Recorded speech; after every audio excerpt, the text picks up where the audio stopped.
कांग्रेस का काम है झूठ बोलो, जोर से बोलो और खूब बोलो। 2022 तक प्रत्येक घर पे छत होगी। सर्वे करवा लो, सर्वे करवा लो। 2023 आ गया है, 2023 आ गया है। मोदी जी ने बोला था 2022 का, लेकिन 2018 में जब कमलनाथ जी की सरकार आई तो 18 महीने तक प्रधानमंत्री आवास एक आवास इन्होंने स्वीकृत नहीं किया और उस प्रधानमंत्री आवास से गरीब जनता को वंचित रखने का काम। प्रधानमंत्री आवास से जो है जनता आप 15 लाख की बात कर रहे हो। किसानों को सम्मान निधि देने की बात अगर किसी ने की है तो भारतीय जनता पार्टी ने की है। किसानों की फसल खराब होती है तो फसल बीमे का लाभ भी भारतीय जनता पार्टी की सरकार दे रही है। और सबका साथ, सबका विकास और सबका विश्वास मोदी जी जो लेके चल रहे हैं बहुत बढ़िया लेके चल रहे हैं। अब 1 रुपए किलो का गल्ला खा रहे हो और उसी को चोर बोलो तो ये तो बालती है। खा रहे उसका है फिर बोलो उसका। इंडिया न्यूज इन खबर पे आप सभी का स्वागत है। मध्य प्रदेश में विधानसभा चुनाव होने हैं और इस चुनावी यात्रा में हम लोग पहुंच चुके हैं खंडवा जिले के वंदना विधानसभा सीट पे। अब देखिए इस सीट का पूरा आंकड़ा पहले समझेंगे, उसके बाद यहाँ के स्थानीय लोगों से बातचीत करेंगे कि क्या कुछ यहाँ पे माजरा चल रहा है, जनता का मूड और मिजाज क्या है। सर कुछ आंकड़े बताइए जो अभी क्या चल रहे हैं यहाँ पे। देखिए इस सीट पे आने से पहले मैं आपको बैकग्राउंड बता दूं कि 2018 का जो विधानसभा चुनाव हुआ था उसमें 2 क्षेत्र ऐसे थे, मालवा निमाड़ और चंबल ग्वालियर, जिसने कांग्रेस का साथ दिया था और उसकी वजह से कांग्रेस जो है 114 सीटों पर पहुंचने में कामयाब हुई थी। बीजेपी बुरी तरीके से मात खाई थी। जहां 2013 में बीजेपी को इस क्षेत्र में 57 सीटें मिली थी, वो 28 सीटों पर सिमट गई थी और कांग्रेस को 35 सीटें मिली थी।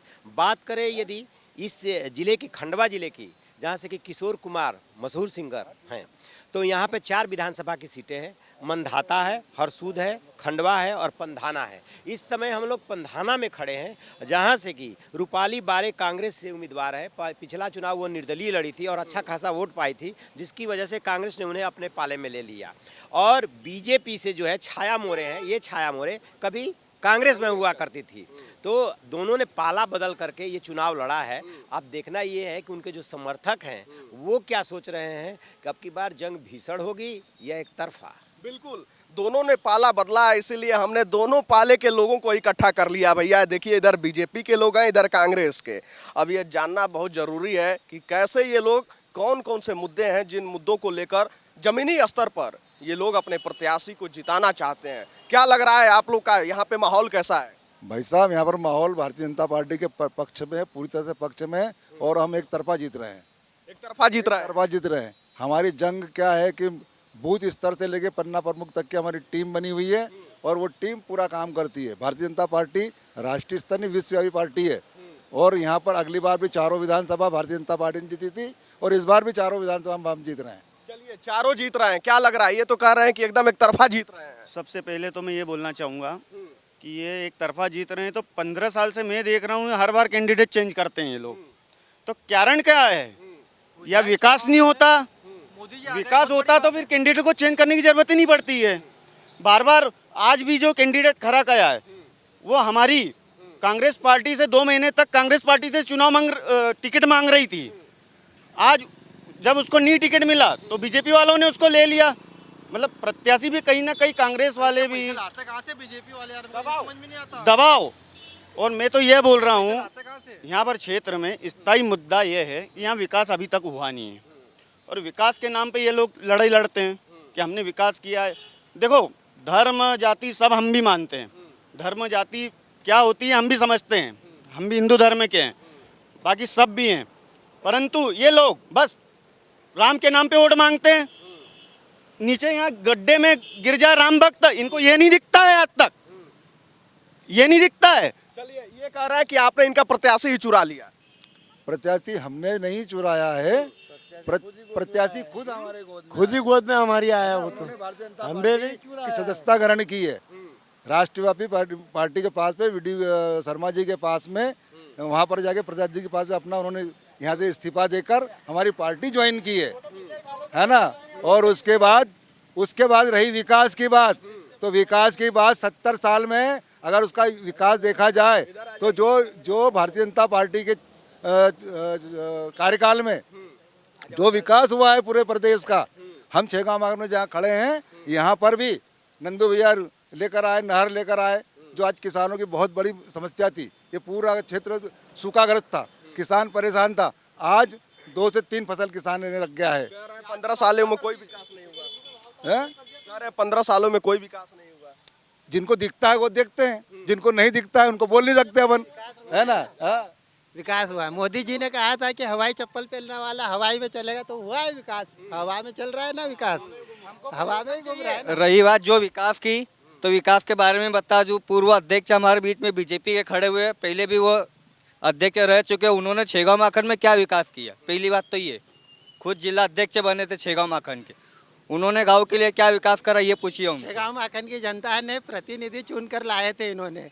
ये व्यक्ति पूर्व में जिला पंचायत अध्यक्ष थे, छेगांव माखन वालों को पहचानना ही भूल गए थे। क्या विकास। चलिए देखिए, बड़ा आरोप लगा रहे हैं, कह रहे हैं कोई विकास नहीं हुआ है।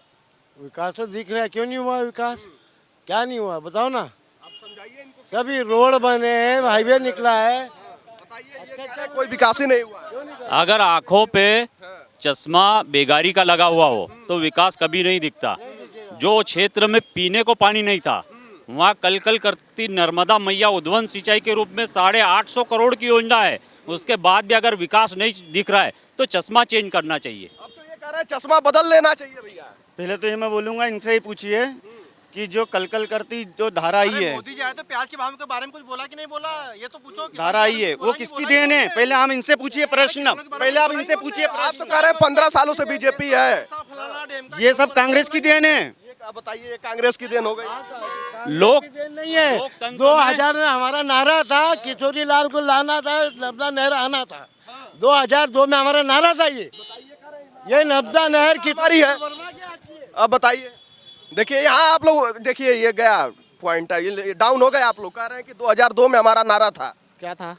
नर्मदा डैम जो यहाँ पे आई है, ये कह रहे हैं कि ये कांग्रेस की योजना थी, कांग्रेस के द्वारा लाई गई थी।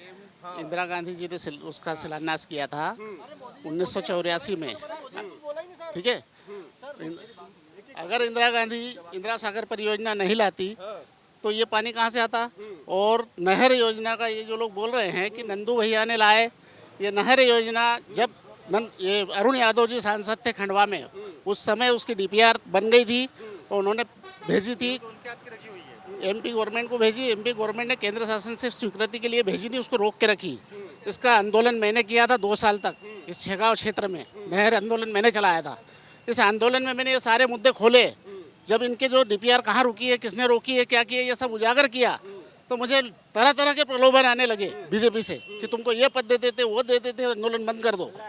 लेकिन उसके शुरुआत आपने की और अंतिम चरण पे कोई और पहुंचा गया। और उसको कांग्रेस बार बार आरोप लगाती है कि शिलान्यास हम करते हैं, फीता काटने कोई और आ जाता है। दिग्गी राजा आए थे पुनासा, माननीय नंद कुमार सिंह, स्वर्गीय नंद कुमार सिंह चौहान सांसद जी ने बोला कि नर्मदा छेगांव माखन उद्वन सिंचाई चाहिए, तो दिग्विजय सिंह ने बोला कि आप क्या पागल हो गए हो, उद्वन सिंचाई कैसे आएगी। तो हमारे नेता नंद कुमार सिंह चौहान ने शपथ ली कि मैं अगर चुनाव लड़ूंगा और नर्मदा नहीं आई तो मैं आत्मदाह कर लूंगा। और उनकी ही देन है कि ये उद्वन सिंचाई 850 करोड़ की आई है और कल कल करती नर्मदा मैया खेतों में जा रही है और सभी किसान खुशहाल हैं। देखिए, तो कह दिए कि दिग्विजय सिंह साफ साफ मना कर दिए थे। दिग्विजय सिंह मना कर दिए थे। अरुण यादव ने डीपीआर बना के भेजी थी, उसको रोका गया था नंद कुमार सिंह चौहान जी के द्वारा, क्योंकि सांसद वो अरुण यादव जी थे।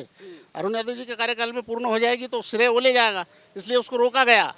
और उसके बाद में आज जो 700 करोड़ की जो योजना धरती पर आई है, उसको देखो आधी बंद पड़ी है। और उसके बाद काम ऐसा बिल्कुल कमीशन खोरी का हुआ है कि उसमें किसी आधे गांव में पानी जा रहा है, आधे गांव में नहीं जा रहा है। पानी आ रहा है लेकिन कुछ गांव में, उन गाँव को राहत विधिवत नहीं आ रहा है अभी। चलिए, लाया कोई भी है, लेकिन जनता को कुछ फायदा है। पानी तो आया है ना। अब बताइए, कौन से ऐसे मुद्दे हैं जिस पर आप कह रहे हैं कि यहाँ विकास नहीं हुआ है। मुद्दा ये है कि हमारे यहाँ पंधाना विधानसभा क्षेत्र का एक ही एरा है। 4 बार से बीजेपी के विधायक रहे हैं, लेकिन हर बार कैंडिडेट आता है, कोई काम नहीं करता है। अगली बार बीजेपी कैंडिडेट बदल देती है, किसको बोले। अरे इस बार तो आप ही की कैंडिडेट भग गई हैं। नहीं है तो कैंडिडेट बदल लेते हैं। अब इस बार उनके पास कैंडिडेट भी नहीं था, तो कांग्रेस से चुरा के ले गए और नया कांग्रेस के कैंडिडेट को खड़ा किया। पैसे देके खरीदा इन्हें सब वोट। तो कह रहे हैं कि कैंडिडेट ही नहीं था, पैसा दे के खरीदना पड़ा। क्या कांग्रेस में इतने बिकाऊ लोग हैं कि वो बिक रहे हैं और हम खरीद रहे हैं? अब तब ऐसे लोगों को क्यों रखें? ये कह रहे हैं बिकाऊ लोग हैं। इसके पहले सिंधिया को खरीदा था। का पैसा विकास पर न लगाते हुए विधायक खरीदने में लगा दिया। कि जनता को कोई मतलब नहीं है वोट से, लोकतंत्र का वोट किसी को भी जाए, विधायक की खरीद लो, खेल खत्म, तो सरकार बना लो। ये फंडा गरीब लोगों के लिए क्या किया? ये भाई साहब ने बोला कि नंदू बारे सिंह के टाइम पे, नंदू सिंह चौहान जी के टाइम पे काम हुआ था, विकास हुआ था, तो फिर पार्टी ने उनके लड़के हर्षवर्धन चौहान को टिकट क्यों नहीं दिया? सर परिवारवाद को बढ़ावा दिया। गरीब लोगों के लिए क्या किया? उद्योग के लिए क्या? सुनो, परिवार पे बात होगी तो अमित शाह का लड़का जय शाह कहाँ बैठा है? क्रिकेट का उसको सीन नहीं आता और कहाँ बैठा है ये पता है? पता है ये? आपकी बार बदलाव होना चाहिए। परिवार की बात आएगी तो आपको पता है जय शाह, अमित शाह का लड़का जय शाह, जिसको क्रिकेट का सीन नहीं आता, वो कहाँ किस पद पे बैठा है? तो ये परिवार नहीं है तो क्या है? क्या बीजेपी में नहीं परिवार है? मुद्दा है परिवर्तन, वो भी इसलिए है कि जिंदाबाद। भाई साहब ने जैसे बोला कि अरुण भाई साहब ने जैसे बोला कि अरुण यादव जी केंद्रीय मंत्री थे और उस समय उद्वन सिंचाई की डीपीआर बना दी थी। तो आप भी समझदार है और जनता भी समझदार है कि जब केंद्रीय मंत्री डीपीआर कोई बनवा रहा है तो क्षेत्र के लिए स्वीकृत करवा सकता है। उस समय तो नंदू बिहार सांसद भी नहीं थे, लेकिन कांग्रेस का काम है झूठ बोलो, जोर से बोलो और खूब बोलो। पिछली बार भी उन्होंने जो वचन पत्र दिया, वचन पत्र 18 महीने में ये कितने वचनों को पूर्ण कर पाए और कितने अपने कर्जा माफ किया कि नहीं किया? कितने अपने वचनों पर ये कायम हो पाए। मैंने ब्याज भरा है 75,000। कमलनाथ ने जो मतलब वादा किया था, राहुल ने गिनती से 10 दिन दिए थे। हैं कि गरीबों के लिए क्या करा, तो गरीबों को जब पहले कांग्रेस की सरकार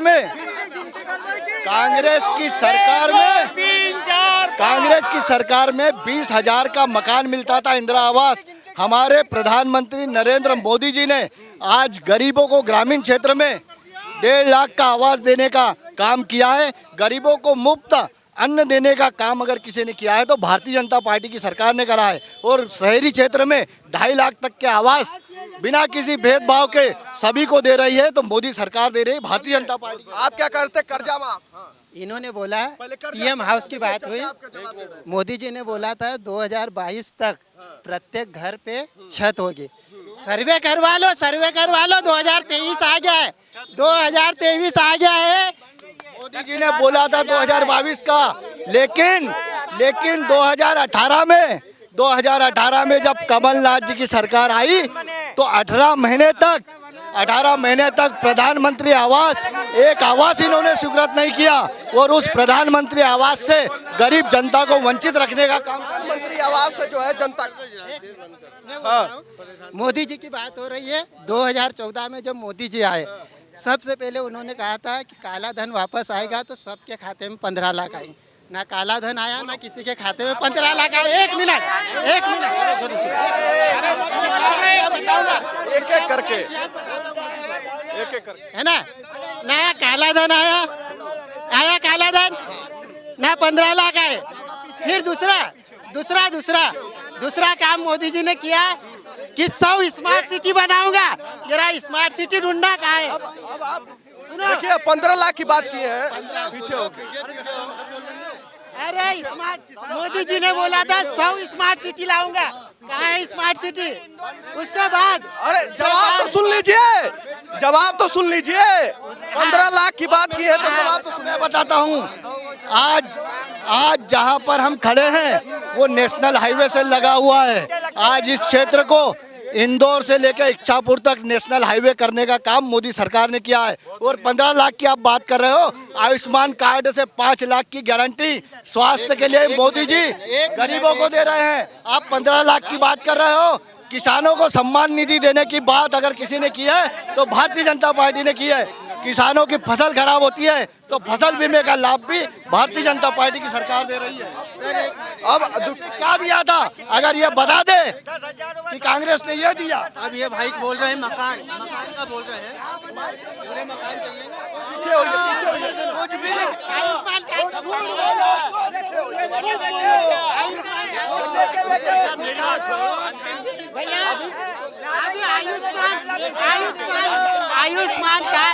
आयुष्मान कार्ड रुको यार, अभी अभी अभी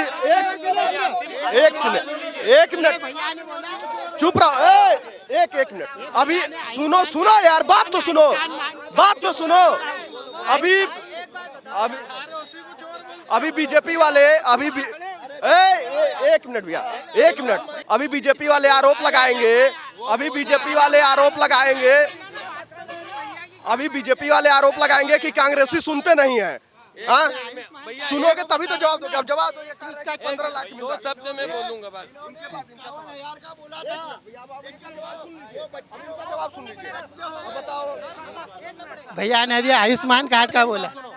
एक करके अभी 2 महीने पहले पेपर में आया था और आरटी के तहत आयुष्मान कार्ड की जो पोल खुली है, अरबों और करोड़ों अरबों का उसमें घोटाला हुआ है। एक ही व्यक्ति, जिस व्यक्ति का इलाज नहीं हुआ, उसके खाते में भी आयुष्मान कार्ड के पैसे डाले। ठीक है, अब आप बताइए। सर मैं बोल रहा हूँ, कोई बीजेपी कोई कांग्रेस, चेहरा सबसे पहले। चलिए, हाँ, भारतीय जनता पार्टी। राम मंदिर बनवाने के लिए मोदी जी, योगी जी ने अच्छा योगदान दिया और कांग्रेस ने 25 वकील उसके खिलाफ खड़े करके रखे। आप तो कांग्रेस के पाले में आके ही बदल गए। ये तो पाला एक एक करके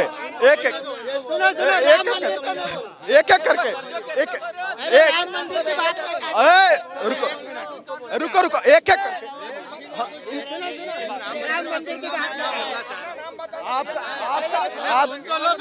मिनट देखिए, लेकिन राम मंदिर पे आप बोलेंगे तो देखिए, राम मंदिर, एक मिनट देखिए, राम मंदिर की बात आते ही जो है यहाँ देखिए सबकी आवाज तेज हो गई है। लेकिन आप ये तो मानिए, भारतीय जनता पार्टी। राम मंदिर मुद्दे पे मैं खुद मुस्लिम हूँ, शेख इमरान। आज इतने सालों से 60 साल से ये विवाद चल रहा था। आज ये विवाद मोदी जी के शासन काल में जो इतना शांति से बिना दंगे करे वगैरह निर्माण तीनों पक्षों में बांट दिया और भव्य निर्माण हो रहा है, कोई किसी को आपत्ति नहीं है। फिर कांग्रेस इसका मुद्दा क्यों उठाती है? 70 साल से कांग्रेस बस इसी में वोट बैंक के बना के रखी थी कि मुस्लिम इधर हो जाओ, बाकी इधर हो जाओ। अब तकलीफ क्या, भव्य राम मंदिर बन रहा है तो हमको तो तकलीफ नहीं है, हमारा भी हॉस्पिटल बन जाएगा, कुछ उसने भी जगह दी है, फिर उससे क्या दिक्कत है? सबका साथ, और सबका साथ, सबका विकास और सबका विश्वास मोदी जी जो लेके चल रहे हैं, बहुत बढ़िया लेके चल रहे हैं। अब 1 रुपए किलो का गल्ला खा रहे हो और उसी को चोर बोलो तो ये तो बालती है। खा रहे उसका है, फिर बोलो उसका।